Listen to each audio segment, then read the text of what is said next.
Alors l'objectif de cette vidéo, c'est encore de réviser pour préparer sa rentrée en TS, une année qui va être difficile. Donc on a déjà révisé quelques dérivés, un petit peu les suites, et là je vous propose d'autres dérivés avec une racine carrée. On va regarder aussi la dérivabilité en zéro. Dans la vidéo précédente, la fonction était définie en zéro et non dérivable. Ici, ça va être le contraire, elle est définie en zéro, mais par contre, elle est elle aussi dérivable en zéro. Donc la première chose qu'on va étudier d'abord, c'est les variations sur l'ensemble de définitions. On va se contenter de dériver sur 0 plus infini ouvert. Alors on est parti, donc la fonction que je vous propose dans cette vidéo, c'est x racine de x. Alors retour rapide sur racine carrée. Alors ici, voici la courbe de la fonction racine carrée.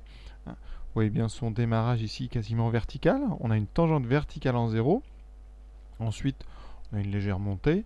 Donc il faut savoir que la fonction racine carrée, donc, elle est dérivable sur 0 plus infini ouvert. Elle est toujours strictement croissante, mais elle n'est pas dérivable en 0. On a une tangente verticale. Quand une fonction est dérivable, sa courbe possède une tangente en tout point, une tangente aussi non verticale.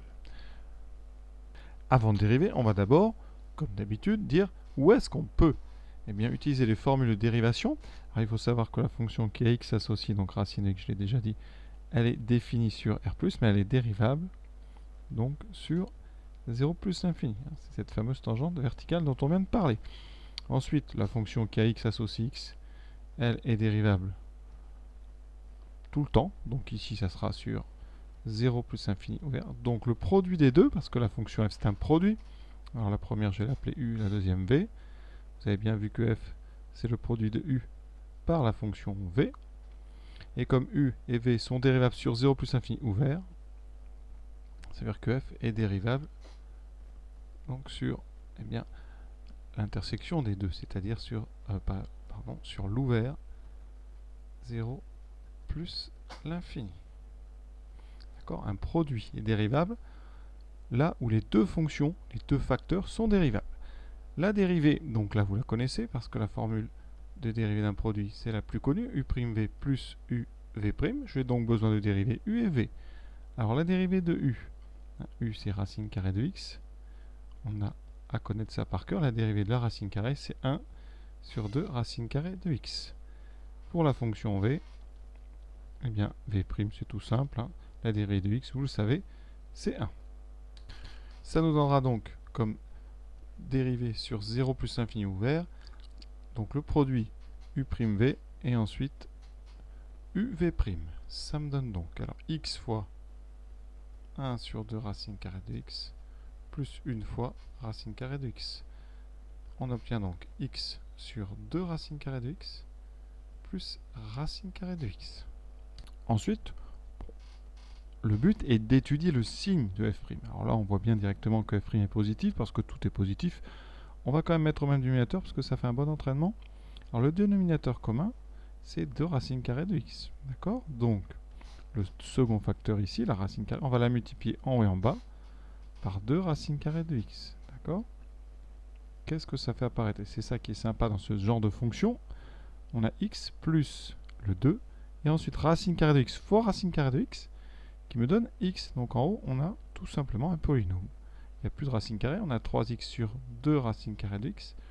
Et là, pour étudier le signe, mais c'est très facile.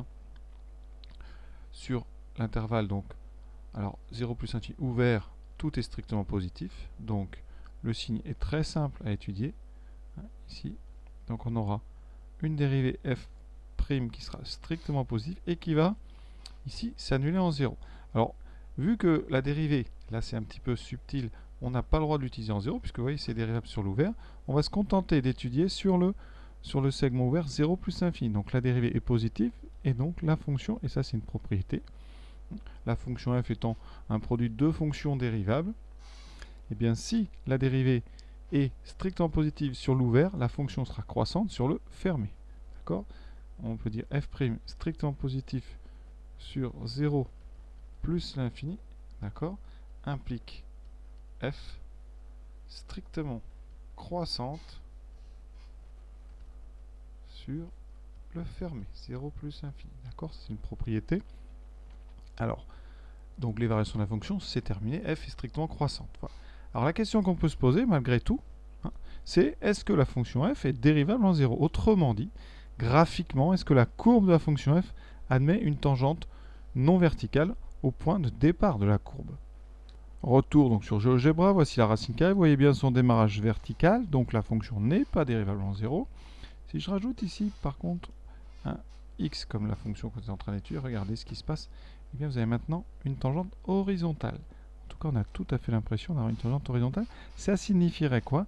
Eh bien, si on a une tangente horizontale, que la fonction est dérivable et que la dérivée serait 0, puisque le nombre dérivé, c'est le coefficient directeur d'une tangente ici qui serait horizontale, donc 0. Alors, pour étudier la dérivabilité en 0 par les calculs, c'est une histoire de limite. On a déjà vu ça dans la vidéo précédente.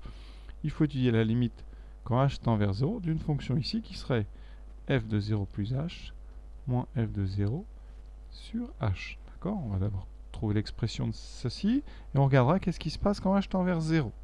Alors f de 0 plus h, j'ai bien compris que c'est f de h. Ça revient même que si j'avais mis x d'ailleurs, mais on prend toujours h dans ce chapitre pour représenter une petite quantité. Alors, f de h, c'est donc h racine carrée de h, moins f de 0, qui est 0, sur h. Et là, c'est très simple comme exercice, parce que vous voyez, il reste h racine de h sur h, en simplifiant. Ici, évidemment, on va prendre h différent de 0, donc on va pouvoir avoir racine carrée de h. D'accord, ici, h, d'ailleurs, dans notre exercice, h est strictement positif. On va donc prendre la limite, quand h tend vers 0, de cette quantité, f de 0 plus h, moins f de 0 sur h.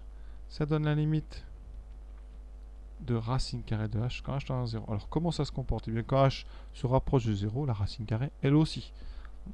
On connaît la courbe, d'accord, de la fonction racine carrée. On l'a vu plusieurs fois. Elle est comme ceci. Donc, vous avez bien compris, quand h, ici c'est h, sa racine carrée est en haut. Quand h se rapproche de 0, bien la racine carrée de h se rapproche elle aussi de 0. Donc on obtient ceci. Ça veut dire que ce nombre ici, qui est un taux d'accroissement ici, eh bien cette limite, la limite de ce taux c'est 0. Donc ça veut dire que f est dérivable en 0, puisqu'on a trouvé une limite finie. F est dérivable en 0 et le nombre dérivé en 0 c'est 0. Voilà pourquoi vous avez graphiquement une tangente horizontale, parce que le nombre dérivé étant un coefficient directeur de tangente, on a une tangente avec un coefficient directeur 0, donc une horizontale. Voilà. Donc c'était vraiment un exercice pour rappeler ces petites nuances, ici ces petites difficultés du programme, à la dérivabilité. Bon, je vous rassure, ça tombe assez rarement au bac, parce que c'est quand même des limites qui ne sont pas faciles à calculer. D'ailleurs, c'est un chapitre que vous verrez en terminale, au premier trimestre. Voilà, donc sur les fonctions, donc je pense qu'on a révisé assez. On va passer, je pense, dans les vidéos qui suivent, sur le produit scalaire, peut-être, et aussi les angles, qui sont aussi très très importants en terminale. Voilà, je vous souhaite bonne continuation dans vos révisions, et à bientôt.